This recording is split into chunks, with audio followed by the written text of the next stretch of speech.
Assalamualaikum warahmatullahi wabarakatuh. Halo teman-teman, perkenalkan nama saya Rizky Awalia dari Program Studi Sistem Informasi.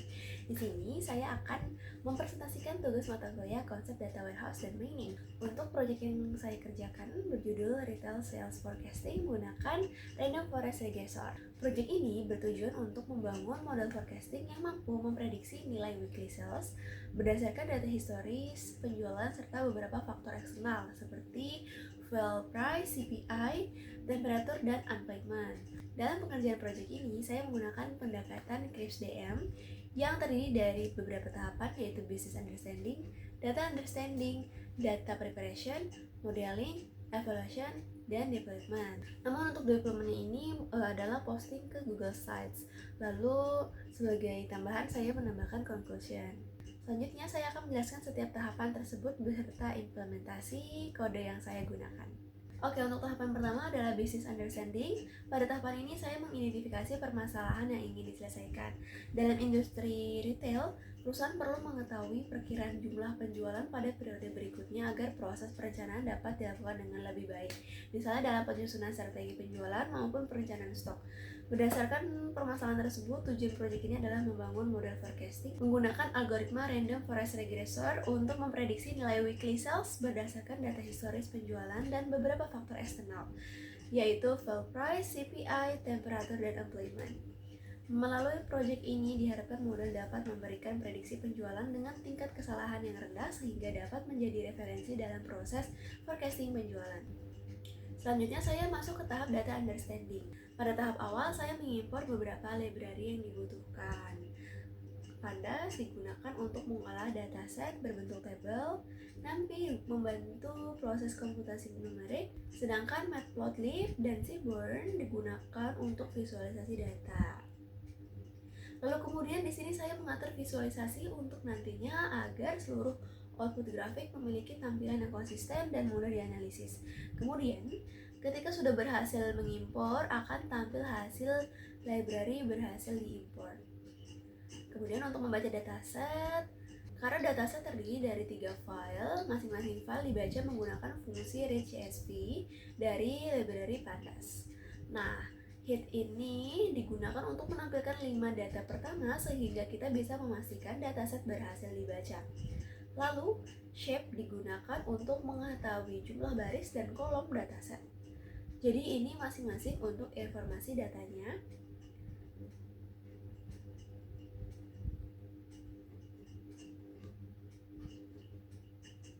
Oke, selanjutnya merge. Karena informasi penjualan, informasi toko, dan faktor eksternal berada pada file yang berbeda, saya menggabungkannya menggunakan fungsi merge berdasarkan kolom store dan date sehingga seluruh informasi berada dalam satu dataset. Di sini saya pilih tampilkan 5 data pertama, lalu hasil penggabungan dataset berjumlah 421.570.000 dan jumlah atributnya di 17. Setelah memastikan dataset berhasil dimuat, saya melakukan statistik deskriptif untuk memperoleh gambaran umum dari data numerik yang digunakan.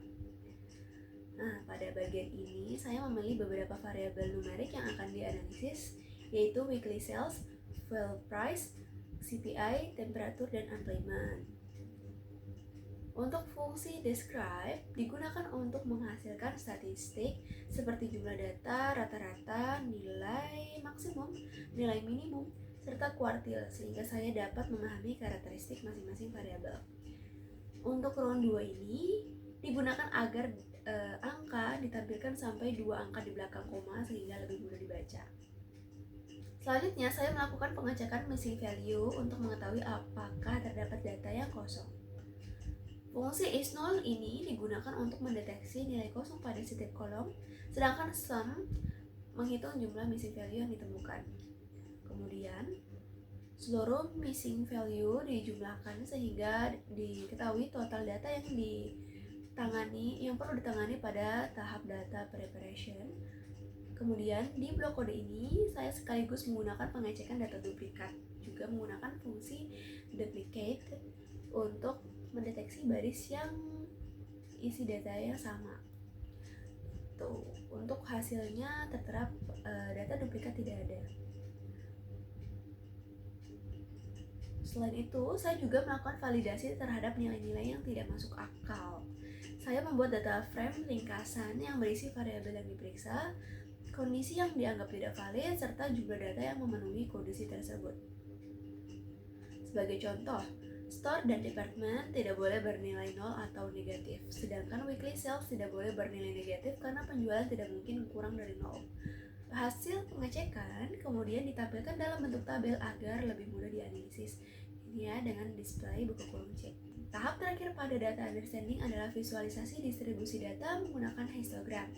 Nah, dari visualisasi ini saya memperoleh gambaran awal mengenai pola distribusi data yang dilakukan sebelum proses cleaning. Oke, kita lanjut ke data preparation. Tahap pertama pada data preparation adalah menghapus data duplikat. Sebelum menghapus data, saya membuat salinan dataset menggunakan copy agar data asli tetap tersimpan. Kemudian, saya menggunakan drop duplicates untuk menghapus baris yang memiliki isi data yang sama. Kemudian ini ada fungsi len digunakan untuk menghitung jumlah data sebelum dan sesudah proses sehingga dapat diketahui berapa banyak data duplikat yang dihapus. Nah, pada dataset ini tidak ditemukan data duplikat sehingga tidak ada baris yang dihapus. Selanjutnya ada validasi tanggal. Saya memastikan bahwa seluruh data pada kolom date memiliki format tanggal yang benar. Fungsi toDateTime digunakan untuk mengubah tipe data menjadi format datetime agar dapat diproses sebagai data time series. Ini kemudian data diurutkan berdasarkan tanggal menggunakan sort values. Kemudian data diurutkan berdasarkan tanggal menggunakan sort values sehingga urutan waktu menjadi kronologis. Pada dataset ini tidak ditemukan tanggal yang tidak valid. Langkah berikutnya adalah mendeteksi outlier pada variabel weekly sales menggunakan metode EQR. Metode EQR menghitung batas bawah dan batas atas data berdasarkan kuartil pertama dan kuartil ketiga. Nah, quantile ini digunakan untuk memperoleh nilai kuartil. Walaupun ditemukan sekitar 35.000 data outlier, data tersebut tidak dihapus karena kemungkinan merupakan lonjakan penjualan yang memang benar-benar terjadi, misalnya saat hari libur atau musim promosi. Selanjutnya, dilakukan validasi terhadap nilai full price dan CPI. Nah, di sini data dengan nilai kurang dari atau sama dengan 0 dianggap tidak valid dan akan dihapus. Tapi pada dataset ini seluruh nilai sudah valid sehingga tidak ada data yang dihapus. Oke, berikutnya adalah menangani missing value. Nilai kosong pada variabel numerik diisi menggunakan interpolasi ya dengan fungsi interpolate ini agar perubahan data mengikuti pola antar waktu. Kemudian digunakan metode backward fill dan forward fill untuk memastikan tidak ada nilai kosong yang tersisa. Forward fill ini untuk mengisi dari data sebelumnya, sedangkan backward fill mengisi dari data berikutnya. Setelah proses tersebut selesai, jumlah missing value berhasil berkurang dari sekitar 1,4 juta menjadi 0. Oke, next ke fitur engineering. Di sini data year, saya menambahkan fitur year. Lalu ada month, week, dan day of year. Ini berasal dari column date. Selain itu, saya membuat t-index menggunakan np-range, yaitu indeks waktu yang bertambah secara berurutan mulai dari 0 hingga akhir dataset. Penambahan fitur-fitur ini bertujuan agar model dapat mengenali pola penjualan berdasarkan waktu. Selanjutnya, agregasi time series. Karena forecasting ini dilakukan berdasarkan periode waktu, data kemudian diagregasi menggunakan group by berdasarkan column date. Group by digunakan untuk mengelompokkan data berdasarkan tanggal, sedangkan AGG atau AG ini digunakan untuk menentukan proses agregasi. Kemudian weekly sales dijumlahkan menggunakan sum, sedangkan fill price, CPI, temperatur, dan employment dihitung rata-ratanya menggunakan mean. Hasilnya adalah satu baris data untuk setiap tanggal sehingga dataset siap digunakan pada proses forecasting. Sebagai validasi, saya kembali menampilkan histogram setelah proses cleaning. Karena sebagian besar proses cleaning berupa validasi data dan penanganan missing value, sedangkan outlier weekly sales memang tidak dihapus, maka bentuk distribusi data setelah cleaning masih relatif sama dengan yang sebelumnya. Di sini saya juga menampilkan visualisasi time series weekly sales setelah proses cleaning dan membuat heat map korelasi antar variabel untuk mengetahui hubungan antara weekly sales dengan variabel lain seperti fuel price, CPI, temperatur, unemployment, dan size. Dari visualisasi ini saya dapat memperoleh gambaran awal mengenai keterkaitan antar fitur sebelum model dibangun. Oke, setelah dataset dipersiapkan, tahap berikutnya adalah membangun model forecasting menggunakan algoritma random forest register. Pada tahap ini dilakukan pembuatan fitur time series, pembagian data training dan testing, proses pelatihan model, hingga menghasilkan prediksi penjualan. Pada tahap modeling dilakukan penambahan kembali kepada fitur khusus untuk time series. Data diurutkan kembali berdasarkan tanggal agar urutan waktunya tetap terjaga. Selanjutnya saya membuat lag fitur, yaitu fitur yang berisi nilai penjualan pada minggu-minggu sebelumnya. Sebagai contoh, lag 1 berisi penjualan minggu sebelumnya, sedangkan lag 4 berisi penjualan 4 minggu sebelumnya. Untuk fungsi shift digunakan untuk menggeser data sehingga nilai penjualan sebelumnya dapat dijadikan fitur untuk memprediksi data penjualan berikutnya. Selain lag fitur, saya juga membuat rolling fitur. Untuk rolling min 4 itu untuk menghitung rata-rata penjualan 4 minggu sebelumnya. Sedangkan rolling std 4 untuk menghitung standar deviasi 4 minggu sebelumnya. Kenapa ini dibuat? Karena agar model dapat mengenali kecenderungan atau fluktuasi penjualan dalam beberapa minggu terakhir. Karena lag fitur membutuhkan data minggu sebelumnya, maka beberapa baris pertama belum memiliki nilai sehingga dihapus menggunakan drop nah. Selanjutnya, saya menentukan variabel input atau fitur yang akan digunakan model. Fitur tersendiri dari faktor eksternal, fitur waktu, serta fitur historis penjualan. Lalu X berisi seluruh fitur, sedangkan Y merupakan target yang akan diprediksi, yaitu weekly sales.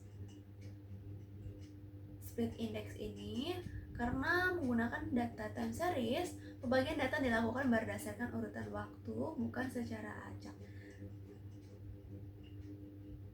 Sebanyak 80% data ini digunakan sebagai training dan 20% sebagai testing. ILOC ini digunakan untuk mengambil data berdasarkan posisi indeks. Selanjutnya, saya membangun model menggunakan random forest regressor. Model ini menggunakan 500 decision tree agar prediksinya lebih stabil. Nah, di sini ada model fit. Fit ini digunakan untuk melatih model menggunakan data training. Setelah model selesai dilatih, langkah berikutnya adalah melakukan prediksi menggunakan fungsi predik. Oke, untuk model nih ya, model predik. Prediksi ini dilakukan pada data training dan data testing untuk melihat kemampuan model dalam mempelajari pola penjualan serta menguji performanya pada data yang belum pernah dilihat sebelumnya. Menghasilkan prediksi. Tahap selanjutnya adalah melakukan evaluasi untuk mengukur seberapa baik performa model. Evaluasi ini dilakukan menggunakan beberapa metrik, yaitu RMSE, MAE, MAPE, dan R2. RMSE ini digunakan untuk mengukur besar kesalahan prediksi. Semakin kecil nilainya, semakin baik model. MAE menunjukkan rata-rata selisih antara nilai aktual dan hasil prediksi. MAP menunjukkan rata-rata presentasi kesalahan prediksi sehingga lebih mudah diinterpretasikan. Sedangkan R2 menunjukkan seberapa baik model untuk menjelaskan variasi data. Pada project ini akurasi dihitung menggunakan rumus 100% dikurangi MAPE.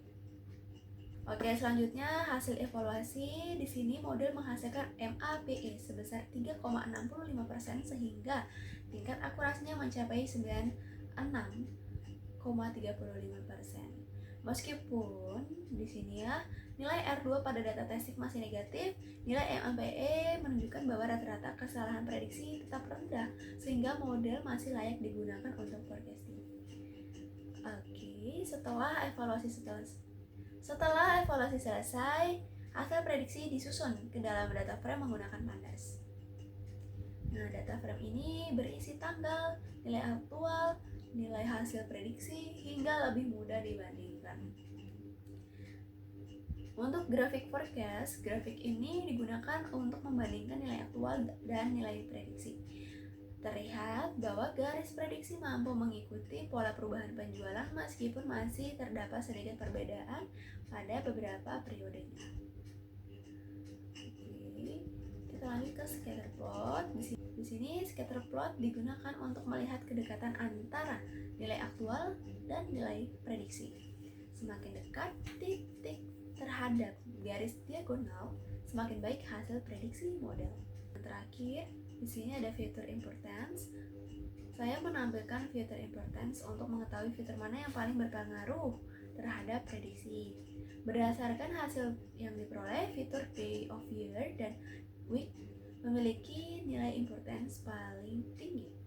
Selain itu, fitur historis seperti leg 1, leg 2, leg 3 atau dan rolling STD 4 juga memberikan kontribusi yang cukup besar. Hal ini menunjukkan bahwa model memanfaatkan kombinasi antara faktor waktu dan riwayat penjualan dalam melakukan prediksi weekly sales. Oke, cukup sekian dari saya. Kurang lebihnya mohon maaf. Terima kasih. Wassalamualaikum warahmatullahi wabarakatuh.